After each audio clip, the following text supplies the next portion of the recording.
welcome to BARTV. Let's just jump right into the first question. Can you introduce yourself, please? Well, thank you. My name is Doughtyd. This is how you spell my name, which, I'm a father of 6 children. I'm a grandfather of 4 children. I've lived in Massachusetts since 1987. I came here for graduate school with my wife, Leslie. And I started as a small business owner, manufacturing auto parts, little metal parts. And over the course of my life, we grew it to a large business, still making auto parts and parts for companies like Caterpillar and Whirlpool and Nextier and all these different companies. And so I'm not a career politician. I'm a businessman that's running for governor.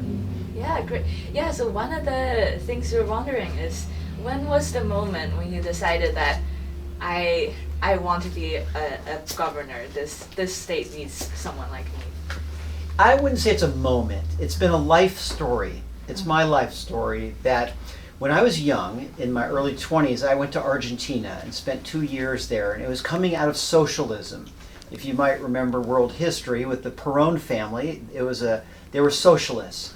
And as a young man, I went down there to serve a mission for my church, and I got to see how terrible socialism is. And at the time, they said free everything, free college, free medical. The business community left. They printed a lot of money, high inflation, high taxes, high unemployment. And it placed in my heart just sort of the importance of good government policy. I came back, went to graduate school, and as a small business owner, I could see how government policy could help my business or hurt my business, and hurt and help my employees. And so I think during the course of my life, I began to believe in good government policy, good policies for business to grow and hire people, and good energy policy so things could be affordable in our state. And when this moment came, when it looked like we didn't have anyone in the race that had my kind of experience, I decided to run for governor. Yeah, so about policy, and you are a candidate with a lot of economic policies. Yes. And that is unique on its own. So can you tell me about what are some of the principles behind those policies, and just flash out to us a little bit. A couple more. things. There's much we could talk about. Okay. And you being an econ major, no. A couple of things. One is the affordability problems in our state. It's too expensive to live in Massachusetts. We have one of the highest in groceries, in medical costs, in transportation, and housing. Utilities like electricity rates are some of the highest in America. That's why it's difficult to live here. It's also difficult for businesses to stay here. It's just so expensive. And so many of the problems are a result of scarcity. Not enough homes drives up price. Not enough supply of electricity drives up the price. Too many rules and regulations drives up the costs of our groceries. And so basic economic policy is we need to break some of these bottlenecks and increase the supply so we can start bringing down the cost. And so one of the reasons I'm running for governor, maybe the main reason, is to make our state more affordable for people to live here so they can actually have a nice home and be able to afford to live in our state. So that's one. The other one I might bring up is tax policy. Tax policy is really important. If your taxes are too high, your people are paying too much and they leave. If your taxes are too low, you don't have enough services for everyone. So you have to find the right balance. I put forth a tax policy that I'm really excited about. I think it finds the right balance between these two things so that we can have a booming economy and lots of jobs for people to have, that's affordable, and also provides the services that we need to provide for in government. Right. So what are some of the specific policies that you're looking forward to put in place, that does drive up supply and according to your logic would bring the prices down? Well, let me just talk about, let's talk about energy, utility costs, the price of electricity. So in Massachusetts, we have the 3rd highest electric rates in America, maybe going to be 2 very soon in terms of electric rates. What I want to do is bring in clean natural gas. I want to bring in hydro from the north. I want to do renewables. I want to get enough supply of energy coming in that we can start lowering the prices and be cleaner. Because right now, since we don't have enough supply of electricity coming into our market, we have to bring in big tanker trucks of frozen natural gas. On the coldest and the hottest days, we have to burn dirty oil Right. to create energy. So we're dirty and we're expensive. By increasing our supply, we can solve an environmental problem and we can start bringing the cost down. Right. And you mentioned environmental issues. Where does that place in your overall platform? Very important. But I always say you have to have two goals in life. Sometimes you have to do two things well. You have to be a good daughter and a good student, right? You have to do two things. So many times politicians only have one goal, which is to fix our carbon footprint. But we have to have two goals. One is to fix our carbon footprint, reduce our carbon. Right. But second of all is to bring our utility rates down to match the other states. Virginia, Tennessee, North Carolina, Texas, Florida, so that we can compete for businesses. We can compete for industry. We used to make things in Massachusetts. Right now in America, we're building chip manufacturing plants, which is great to be able to make chips here. But they don't even look at Massachusetts. They look at other states like Virginia and Tennessee and these other states. Ohio, they're building a big plant. They don't even look at us because our energy costs are too high. So as governor, I'll have two goals: lower our prices on energy price and reduce our carbon footprint. Right. I mean, that is, ambitious, but I'm wondering, one of your plans in your campaign video that you mentioned was to import more bigger companies and inviting them to, settle in Massachusetts. Can you elaborate on that? I can. So as governor, I want to have a business card that says governor, but underneath it, I want it to say top salesman for the state. Part of what we want in a governor is someone that can go out and sell. Present the Massachusetts story to businesses to come in here and employ our citizens. A chip manufacturing company, the average wage is $185,000 a year. That's the average wage. These are good jobs. They should look at Massachusetts. It shouldn't just be finance and biotech that we have right now. We should be able to manufacture things. We should have opportunities for everyone of all different skill sets. And so I want to bring them here. There are three reasons that businesses don't look at Massachusetts because we're too, and here they are. Number one is it's the affordability. It's too expensive for people to live here. As a result, it's hard for businesses to hire people at a rate that's competitive. Number two is the energy costs. So you and I were just talking about our utility costs are so high here. And last is our tax policies and our sort of anti-business culture. So we need to start adjust our taxes down, fix the business culture, and then we start bringing in these good jobs to employ everyone. Right. And I think one of the concerns that people often have when we propose something like introducing bigger companies into the state is that if it would affect the state's equity and sort of workers' rights, etc. So what are your plans on that? Everyone, no matter their background and their story, and again, I hire many people from Vietnam. I have many of my good friends from work are from Vietnam and from China and from Latin American countries. So I have a factory full of immigrants. They all want the same things that we all want. A good job that pays well and has benefits and gives them opportunity to develop skills and have a good career. Second of all is a good education for their children. The next one is to be safe in their communities. They can leave their homes at night and feel safe. And the last one is affordable life.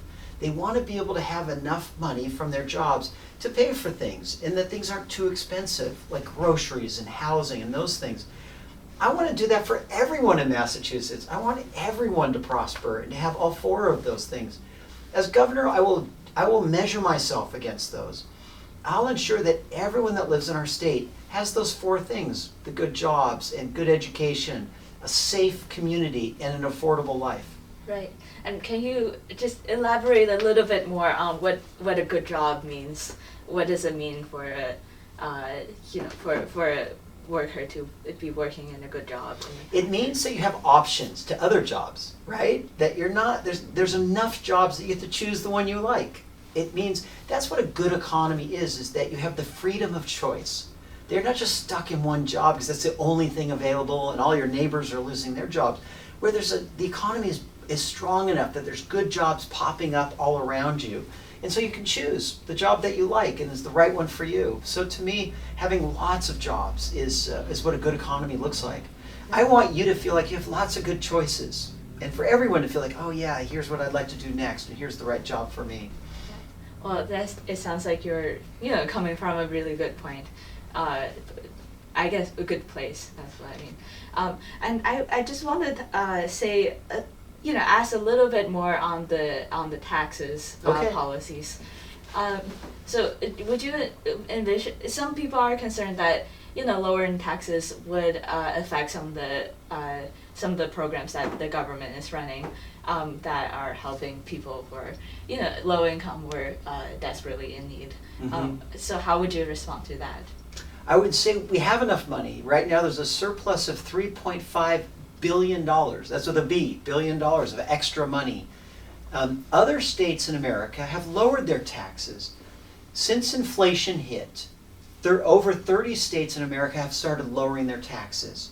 In Massachusetts, 0. We've not lowered our taxes at all. Everyone's still paying the same amount, even though we have high inflation. We should be catching up to all the other states. In New Hampshire, across the border, they've lowered their taxes multiple times already. We've done 0. So we have enough money. We need to start lowering the taxes so that people can afford to live their lives.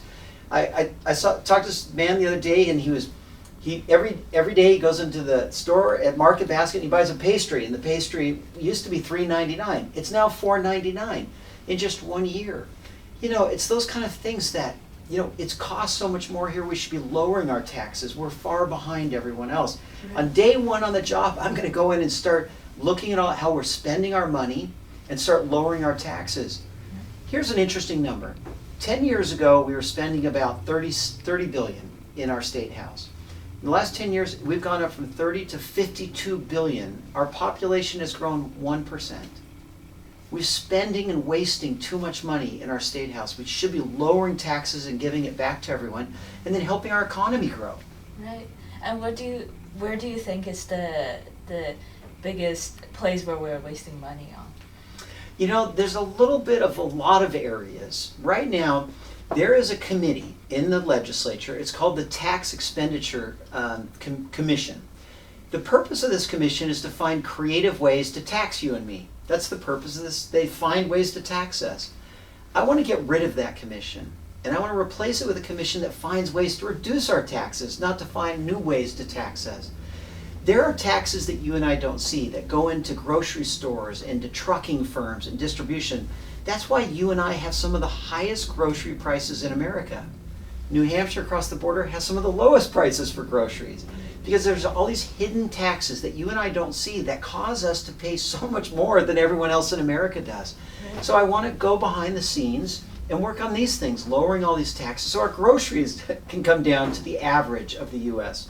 Right, yeah. And sort of talking about you working, hypothetically, you became the governor, and you are working on the, I don't know, Beacon Hill or wherever that is, supposed to be at. Massachusetts is predominantly Democrat. How are you planning to cooperate with them, and what are some of the challenges that you envision yourself encountering? Well, a couple of things. One is Massachusetts is really fiscally responsible. That's why we always elect governors like me. For the last 30 years, we've hired governors that are fiscally responsible. Now, we want governors that are reasonable and that are not extreme, but just reasonable people from the private sector that are fiscally responsible. They're going to make sure everybody's money is taken care of. And so we're used to it. This isn't new. Like Governor Baker and Governor Weld and Governor Romney and Governor Cellucci and Governor Swift, they've all been fiscal responsible Republicans like me. So I fit the mold as all the other ones, is someone from the private sector. Now remember about state government, it's big. It's $50 billion budget, 44,000 employees. And so it's the biggest employer and the biggest corporation in the state. And so the citizens almost always elect someone like myself that's an executive, that's run large enterprises, that's comfortable with big budgets, debt financing, MBTA issues, just the complexity and size of government. And my background fits that. It's very much aligned with past governors, and so I think everybody's used to people like me serving as governor. Right. And do you think partisanship would pose a challenge, or do you envision other challenges that you would? Not for me. I'm not a big party politician. There are those, like on my right and my left, they're really into their parties. I'm into Massachusetts. I want to make Massachusetts a great state. I want to compete. I want to be better than Tennessee. I want to be better than New Hampshire. Right. I want people to hire me to make Massachusetts the greatest state in America. I'm going to leave to Maura Healey and to Jeff Deal to fight out the parties and national politics and all that stuff. I'm here for our state and to just make sure it's a good, strong economy and good opportunities for everyone, good schools, safe neighborhoods, and just make it a great state. And people stay here and people want to move here, and so that's why I'm running. Yeah, I mean, that sounds like a very attractive goal. And a lot of our viewers are Asian Americans, and it's particularly Chinese Americans, and there has been an uprising in anti-Asian hate. So I just want to turn the gears a little bit and sort of ask you what your take on it is. Well, that what you just said, Asian hate, breaks my heart. That there's no place for that in America. We're all immigrants. All of us started as immigrants. This should feel prosperous for everyone. So as governor, if I ever hear of that occurring, I'll do everything I can to root it out. I want good businesses. I want to make it easy for people to open up businesses or restaurants. Let me give you an example right now. Tourism. Tourism in Massachusetts, we're 21st in the nation. That hurts our restaurants, our small business owners. It hurts Chinatown. I want to bring tourism up. I want to go from 21st. By the end of my first term, I want tourism in Massachusetts to be number 10. Bring in all those tourism dollars. It'll help the restaurants. It'll help Chinatown, help us regenerate it. So I think there's just so many things we can do for our business community and strengthen our Asian businesses and our Asian families. Right. And another interesting point on your platform is your welfare agenda. And can you tell me, like, what was the inspiration behind that, and why are you so keen on that? Because that didn't appear in other people's platform. When they passed the bill that said that you could get a driver's license whether you're here legally or not, the concern we all need to have in Massachusetts is that we become the most attractive state in America if you're not a legal resident. That you come here to Massachusetts because now you get a driver's license, you get welfare benefits, you have all these things. That's really expensive for one state to take all that on.